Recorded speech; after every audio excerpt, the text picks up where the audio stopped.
Hi everyone, my name's Cathy. Welcome to Skint Living UK. Yesterday I bought these Mediterranean style pork loin steaks.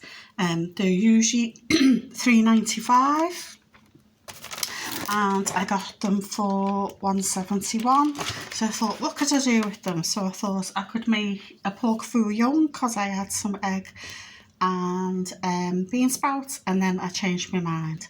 So I cooked them in the oven because I had some free electricity today with some baked potatoes, and I thought, I can't face any boring old veg because I'm not going to be using gravy or any sort of sauce because the pork's already flavoured. So what did I do? I made a veggie pasta bake. So I raided the fridge and I had half a yellow pepper, half an orange pepper and a teeny tiny red pepper. I chopped them up. I had a little onion, so I chopped that up. I had a leek and a small courgette. This is lovely also with aubergine. I think the courgette just makes it taste really lovely. So what did I do?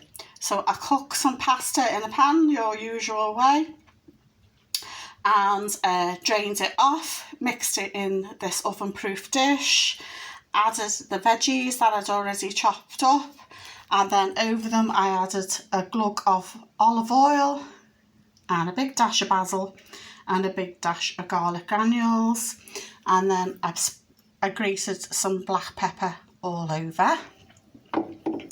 Then on top I added a pasta bake sauce, so it's a white sauce. It's currently, I think, there's 65-69p in Aldi at the moment, and a little bit of cheese on top.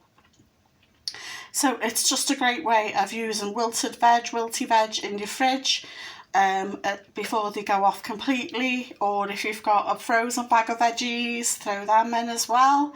And it's just so lovely with the white sauce and the cheese on top. It just makes it a little bit different, and it's better than boring old mixed veg just served on a plate, being quite bland, because it's really flavoursome with the garlic and the basil and the olive oil. So there you go, nice tasty flavoursome meal without the need of a sauce added on top or gravy, because you've made yourself a nice veggie pasta bake, and it's gorgeous on its own as well, and you could use some the next day or bring some to work. I just think it's very versatile, and if you want, you could add something else like a little bit of ham or a little bit of chicken, but I don't think it needs it the way it is, just with a load of veggies, the pasta, the sauce and a bit of cheese on top. Just makes it so tasty, and you don't really need meat. I just think you could easily eat that on its own. So let me know what you think in the comments below. Please like, share and subscribe, and bye for now.